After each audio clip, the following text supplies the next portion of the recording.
Perkenalkan, nama saya Dila Septiana, NPM 2259201032. Baik, di sini saya akan mengerjakan ujian tengah semester yang dimana membuat video simulasi serangan dengan tools keamanan. Dan di sini saya menggunakan 3 tools. Yang pertama Wireshark, yang kedua Nmap, dan yang ketiga Group Suite. Lalu yang pertama saya akan menampilkan aplikasi Wireshark, yang dimana aplikasi ini adalah perangkat lunak atau yang biasa disebut dengan open source untuk analisis jaringan yang memungkinkan pengguna menangkap dan memeriksa paket data yang lewat di jaringan komputer. Dan Wireshark ini juga berguna untuk pemecahan masalah, yang dimana pemecahan masalah jaringan ini membantu mendiagnosis masalah koneksi. Dan yang kedua, analisis keamanan, yang dimana itu mendeteksi aktivitas mencurigakan seperti serangan malware. Dan yang ketiga, ada pengembangan aplikasi, yang dimana memantau komunikasi aplikasi jaringan. Dan yang keempat, pendidikan, yang dimana memahami cara kerja jaringan komputer. Dan Wireshark ini juga menangkap data mentah dan menyediakan filter serta alat analisis untuk menyoroti aspek spesifik lalu lintas jaringan. Meskipun tampak kompleks, Wireshark ini dilengkapi dengan dokumentasi dan sumber daya pembelajaran yang tersedia secara luas. Baik, selanjutnya saya akan membuka aplikasi Wireshark.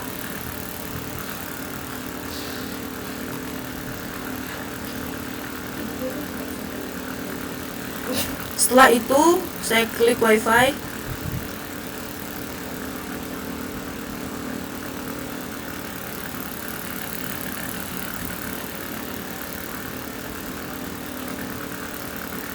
Lalu saya ambil stempel 1.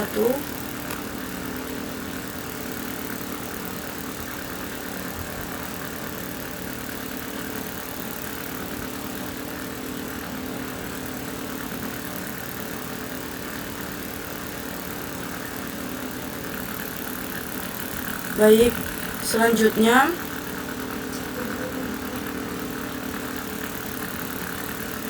di sini ada frame 13, yang dimana di frame ini terisi ukuran frame, nomor bagian 1, ID antara muka, tipe enkapsulasi, waktu kedatangan, lalu penggeseran waktu, data heksadesimal, dan jawaban. Yang dimana di ukuran frame 54 byte di kabel 54 byte yang ditangkap.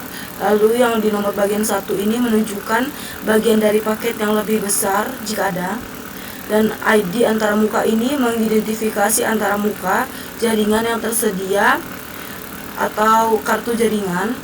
Kode heksadesimal kemungkinan merupakan pengenalan unik untuk antara muka tersebut.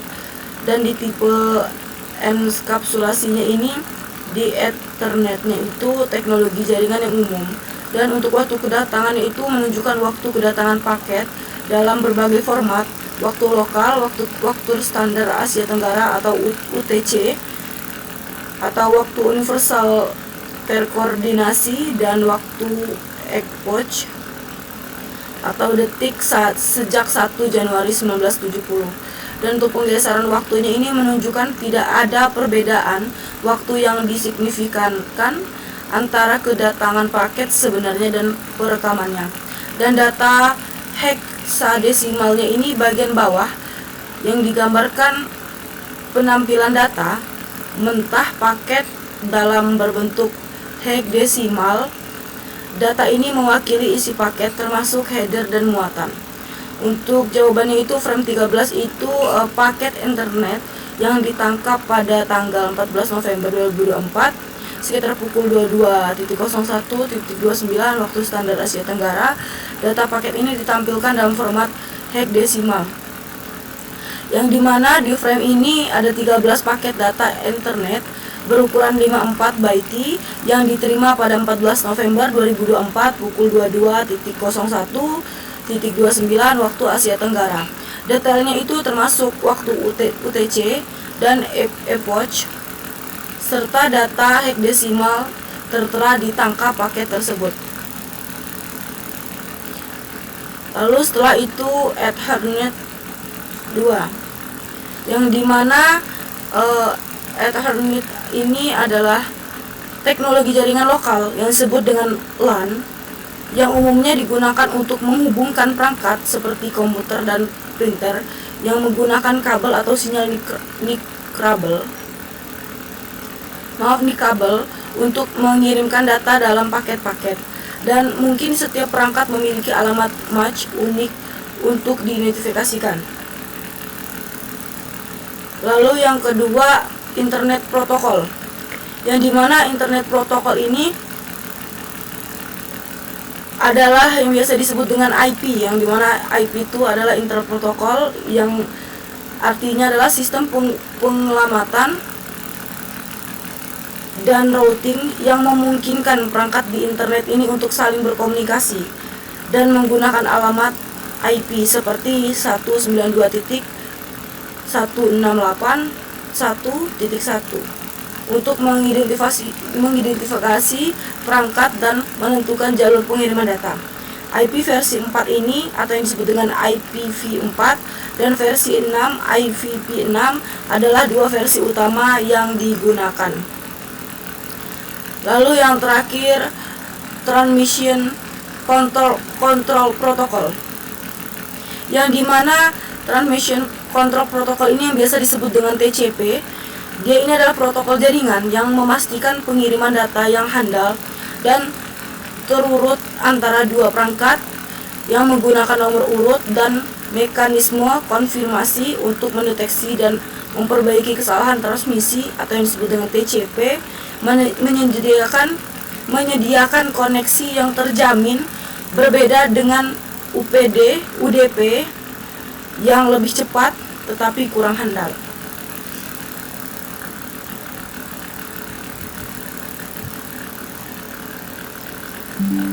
Baik, yang selanjutnya kita akan membuka aplikasi Nmap.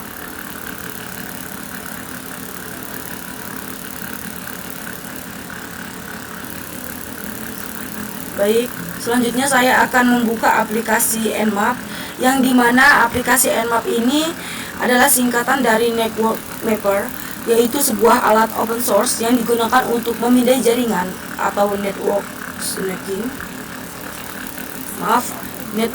scanning dan audio keamanan. Nmap ini juga dirancang untuk membantu administrasi jaringan dalam menemukan perangkat yang terhubung di jaringan dan mengidentifikasi port yang terbuka untuk layanan yang berjalan pada sistem ini, serta mencari potensinya dan kerentanannya. Dan Nmap ini juga bekerja dengan mengirimkan paket-paket tertentu ke host di jaringan dan kemudian menganalisis responnya. Dan fungsi dari Nmap ini, yang pertama memindai host, yang kedua memindai port, yang ketiga deteksi sistem operasi, yang keempat ada deteksi versi layanan, yang kelima audit keamanan, yang dimana memindai host ini menemukan perangkat yang aktif dalam jaringan, dan yang kedua ini memindai port itu untuk mengidentifikasi port terbuka pada host serta layanan yang berjalan pada port. Lalu yang ketiga itu deteksi sistem operasi yang disebut dengan OS detection, yang dimana menentukan jenis sistem dan operasi yang digunakan pada perangkat. Yang keempat ya ini deteksi versi layanan, yang dimana memeriksakan versi perangkat lunak dari layanan yang berjalan pada port tertentu. Dan yang kelima ini ada audit keamanan, yang dimana mengetahui titik lemah atau kerentanan pada perangkat layanan jaringan. Dan Nmap ini juga sering digunakan oleh profesional keamanan cyber untuk menganalisis jaringan perusahaan, meskipun juga dapat digunakan oleh pengguna umum untuk memahami lebih baik keamanan jaringan mereka sendiri. Baik, selanjutnya akan saya buka aplikasinya.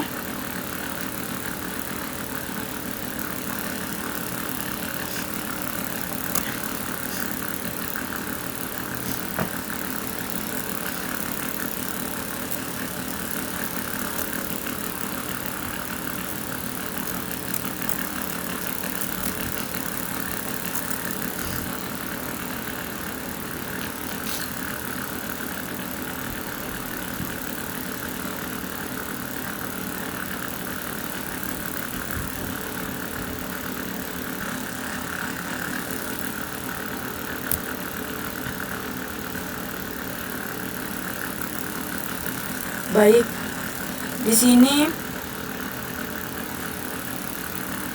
menunjukkan bahwa hasil pemindaian port menggunakan perintah nmap ini di command prompt Windows. Memindai ini dilakukan pada localhost 127.0.0.1 untuk melihat port mana yang terbuka. Dan hasilnya port 135 TCP terbuka dan menjalankan layanan MSRPC. Yang kedua ada port 445 TCP terbuka dan menjalankan layanan Microsoft Word. Port 445 TCP terbuka dan menjalankan layanan Microsoft DS. Dan yang ketiga port 301 TCP terbuka dan menjalankan layanan Nessus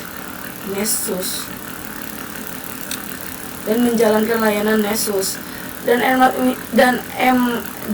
nmap ini juga menunjukkan bahwa hanya 3 port yang terbuka dari total 1000 port yang diperiksa, sementara 997 port lainnya ini tertutup. Oke, baik. Selanjutnya saya akan membuka aplikasi Group Suite-nya. Ini untuk melakukan serangan Excel injection pada frame login. Fungsinya itu untuk mencoba berbagai flyout, dan kalau website ini rentan terhadap serangan Excel injection, maka slotnya kemungkinan akan berhasil masuk ke dalam sebuah halaman website secara tidak sah. Yang pertama, kita buka dulu Group Suite-nya.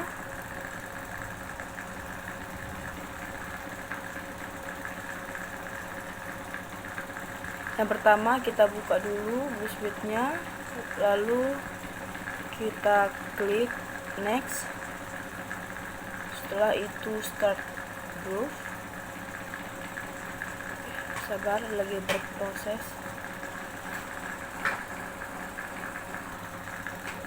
Jika sudah masuk, kita masuk ke tab proxy-nya. Pastikan interface-nya on, dan pada browser pastikan kita akan mengaktifkan proxy-nya. Klik Browse Suite.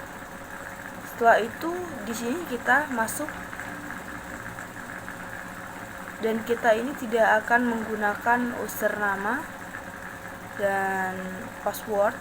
Kita akan menggunakan payload untuk masuk ke halaman dan login di website ini. Kita isi basin dulu. Login. Setelah login, maka nanti kita akan diarahkan ke Browse Suite-nya. Ini yang tadinya username-nya dan password-nya itu, jika sudah kita klik kanan dan kita pilih send to intruder pada cookies. Di sini kita copy semua. Klik clear ini. Jika sudah, kita lihat di sini. Klik add. Jika kita ingin melakukan serangan, pastikan kita mempunyai playout yang berisi SQL ext. Berdasarkan playout, nanti akan kita coba pada form login. Pada status kode yang menunjukkan 100 atau 200 itu kemungkinan berhasil ya teman-teman. Kalau sudah, kita klik start touch-nya, klik OK. Setelah klik OK, ini kita tunggu sampai semuanya berhasil. Memang prosesnya agak sedikit lama. Mungkin saya akan card dulu sedikit. Saya akan coba card ini karena mungkin prosesnya agak lama. Oke, di sini kita bisa lihat ada STTS-nya kode 200. Berhasil. Kita coba selanjutnya, kita akan coba passwordnya masing-masing saja karena nanti kita akan yang akan bekerja itu adalah playoutnya. Di sini kita klik disable-nya, kita klik login. Setelah login,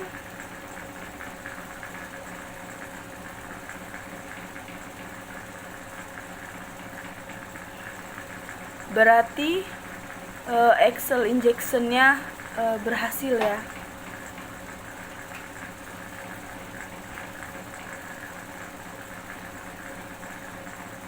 Baik, itu saja yang bisa saya sampaikan. Saya mohon maaf, saya akhiri. Wassalamualaikum warahmatullahi wabarakatuh.